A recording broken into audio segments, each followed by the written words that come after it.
क्या इस मौके पर आप कहें?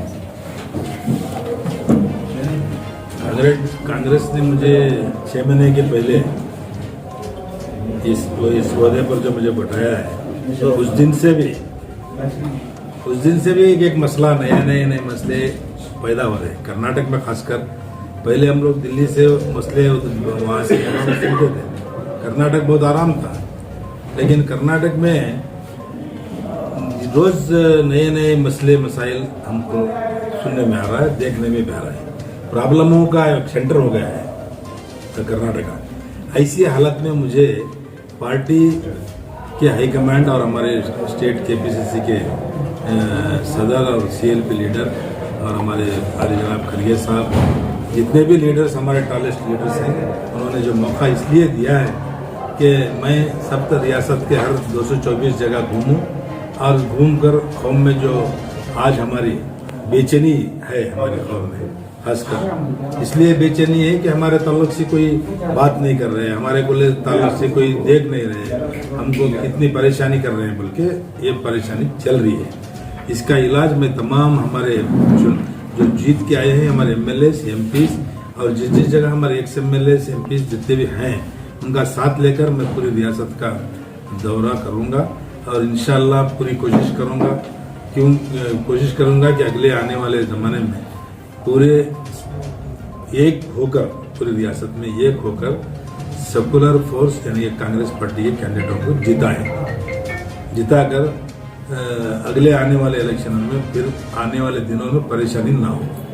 इसकी एक मिसाल ऐसी है, मैं तमाम लोगों से मैं ये आप लोगों की गुजार कर रहा हूँ कि यूपी का जो इलेक्शन हुआ उसमें जो है 200 वोट से 160 पर 5 वोट तक, 200 वोट से 2000 वोट तक 160 पर 5 सीटें बीजेपी जीती है बिकॉज ऑफ MIM। अगर वो लोग नई कैंडिडेट डालते तो 160 पर 5 सीट सेकुलर फोर्स को कोई ना कोई जीतता, ये लोग नहीं जीतते थे। ये गलती हमारी ही है, ये गलती रियासत हिंदुस्तान में और कहीं भी दोहराना नहीं है। बात किए तो हम लोग एग्जाम कर लिखने की बात नहीं है हमारे पास, एक बाजू की जो तकलीफ होती है वो देख के हमको सुधरना है। अभी इतना ही माहौल इतना खराब होने के बावजूद भी हमारे लोगों में शऊर नहीं है, ये बड़ा प्रॉब्लम है। मैं परसों दिया टुमकुर में मैं एक कॉन्फ्रेंस किया, आप लोग भी आए थे उसमें मेरे ख्याल से। मुझे ताज्जुब होता है कि ऐसी हालातों में भी हम लोग एकजुट नहीं हो रहे, एक जगह नहीं बैठ रहे, एक जगह बैठ के मसाइल के ऊपर गुफ्तगू नहीं कर रहे। हमारे साथ नहीं थे, एटलीस्ट आप लोग तो बैठ के गुफ्तगू करना है और हमारे मसाइल को एक मस्जिद को या किसी एक मदरसे को सेंटर बना के हमारे कम्युनिटी के मसाइल हल करना है। कितने मसाइल हैं वोटर उनके बनाएंगे, सिर्फ तादाद रहने से नहीं है। हमारे तमाम लीडर्स जिस जगह कंटेस्ट भी करना चाहते हैं वहाँ पे दूसरी कम्युनिटी को भी साथ लेना है, क्योंकि सिर्फ हमारे वोटों से ही हम लोग जीत नहीं सकते। इसके साथ हमको SC ST बैकवर्ड क्लास और मेजर कास्ट को भी साथ लेकर हमें इलेक्शन की तैयारी करना है। अभी 8 महीने से 1 साल का टाइम है, उसके अंदर हम लोगों को तैयारी करके आना है, क्योंकि इलेक्शन खड़ना बड़ी बात नहीं है, खड़ के जीतना बहुत बड़ी बात है। वरना बड़े बड़े लोग संभाल ले सकते, लेकिन बीच मिडिल क्लास के लोगों को बहुत तकलीफ हो जाती है। सीट पूछकर जज्बात में जाने की बड़ी बात नहीं है।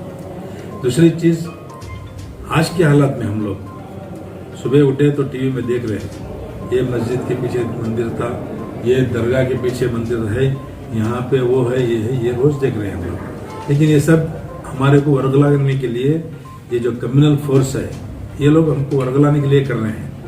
जो है कानूनी शक्ल से हम लोग हैं, कोर्ट है, हम लोग बैठ कर बातचीत करेंगे। उसके अलावा कोर्ट वो नहीं हुआ तो कोर्ट को जाएंगे।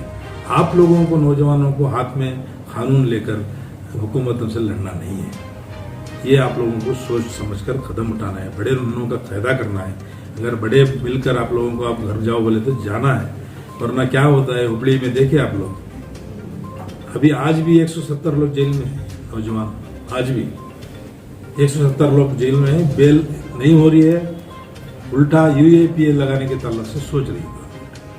अब ये सब UAPA जो लग जाता है तो उनके घरों वालों की हालत क्या होती है। कितने ही घर ऐसे हैं जो डिपेंडेंट हैं उसके ऊपर। हाईकमांड AICC और KPCC के लीडर्स और जितने भी हमारे टॉलेस्ट लीडर्स हैं, मिसाल के तौर पर हमारे सिद्धरामैया साहब, मल्लिकार्जुन खड़गे साहब, DK शिवकुमार साहब, MB पाटिल साहब और SK पाटिल साहब, बहुत से लीडर्स हैं जो एक एक करके क्या ले रहे हैं। उसके साथ साथ हमारे तमाम MLAs, मुस्लिम MLAs, खासकर माइनॉरिटी के MLAs, तमाम MLAs मेरा साथ दिए, पूरे MLAs साथ दे के मुझे बनाना बोल के वो लोग भी तमाम लीडर्स के पास जाके बात किए, दूसरा जाके बनाए। उनकी उम्मीद बस ऐसे ही है कि मैं कुछ कर सकता हूं बोल के उनके ऊपर उम्मीद है। मैं अल्लाह से दुआ है कि उनकी उम्मीद पूरी कामयाब करने के लिए मुझे हिम्मत अता फरमाए। जब्बार भाई को और हम सबको ये बात की मुबारकबादी मैं देना चाहता हूँ कि एक काबिल इंसान की पहचान उनको रिकग्नाइज किया गया और एक जो जिम्मेदारी निभाते आए हैं अच्छी तरह से, वैसे इंसान को दोबारा एक बड़ी जिम्मेदारी देखी इलेक्शन के टाइम पे ये पोस्ट देना माइनॉरिटी के प्रेसिडेंसी का और MLC का, ये एक बहुत बड़ी जिम्मेदारी और एक बहुत बड़ा भरोसा होता है और उसी को जिम्मेदारी दी जाती है जिस पे सबको भरोसा हो। मुझे याद है जब सिद्धरामैया साहब के सरकार में हम भी MLA थे, साहब MLC साहब थे, कन्वीनर थे ये माइनॉरिटी लेजिस्लेटर्स के, तनवीर सेठ साहब माइनॉरिटी के हमारे मिनिस्टर थे और एक अच्छा बड़ा स्ट्रांग ग्रुप एक माइनॉरिटी के थोड़े राइट्स के लिए और वांट्स के लिए, मतलब उनकी ज़रूरत और उनके जो हक थे, जब कहाँ कहाँ डाइल्यूट होते गए थे उनको वापस एक प्लेटफॉर्म पे ला के रखने में कामयाब हुए काफ़ी हद तक। और उसका शुक्रिया अदा मैं सिद्धरामैया साहब को और तनवीर सेठ साहब को दोनों को देना चाहूँगा आप सबके सामने से। मुझे क्या नहीं मिला वो अलग बात है, मुझे नहीं मिला मतलब माइनॉरिटीज़ नाराज़ है ऐसा नहीं है, मैं नाराज़ हूँ ऐसे होता है, कि हमें हमेशा देखना है। आज हालात हिंदुस्तान में ऐसे है जहाँ माइनॉरिटीज़ टारगेटेड है और वो टारगेटेड परसिक्यूशन जो हो रहा है वो कांग्रेस और बाकी और भी जो पार्टियां हैं सेक्युलर पार्टीज उसको डिफेंड करने की कोशिश में ही है, मगर एक इतना जुल्म हो रहा है और जालिम इतना ताकतवर होते जा रहा है दिन ब दिन। शायद हमारी भी कमज़ोरी है एक कौम के हिसाब से अगर हम देखें तो इसको कैसे रिस्ट्रक्चर करके, इसको कैसे विद इन द कॉन्स्टिट्यूशन कानून के दायरे में रह करके हम इसके साथ कैसे लड़ें एकजुट होकर के, ये हमें सोचना है और अकेले कोई नहीं सोच सकता। ये सब जमातें बड़ी बड़ी जमातें हैं, सब मिल करके एक बहुत ही ऑर्डिनरी माइनॉरिटी का बंदा भी बहुत इंपॉर्टेंट रोल प्ले करता है हर जगह पे। ये ऐसे नहीं हम कह सकते कि सिर्फ ये सारी जिम्मेदारी माइनॉरिटी प्रेस ले या माइनॉरिटी लेजिस्लेटर्स ले, ये सब मिल करके एक जो तरीके से चला है दुनिया भर में तो चलते आया ही है, हम देख रहे हैं। अब हिंदुस्तान में थोड़ा नॉर्थ से साउथ में ज़्यादा इफेक्ट हो रहा है आके, अब ये कर्नाटक में रोकने का एक चांस है उनको 2023 में इंशाल्लाह। हम सब मिल करके जो नाराज़ हैं, जो नाराज़ थे, जो जरा नाराज़गी दूर करके, जब कौम का मसला आता है तो इंडिविजुअल सेक्रीफाइस की ज़रूरत पड़ती ही है। फिर अपनी चाहे खुद की एक उंगली काट के अगर कौम का काम करना है तो करना ही है।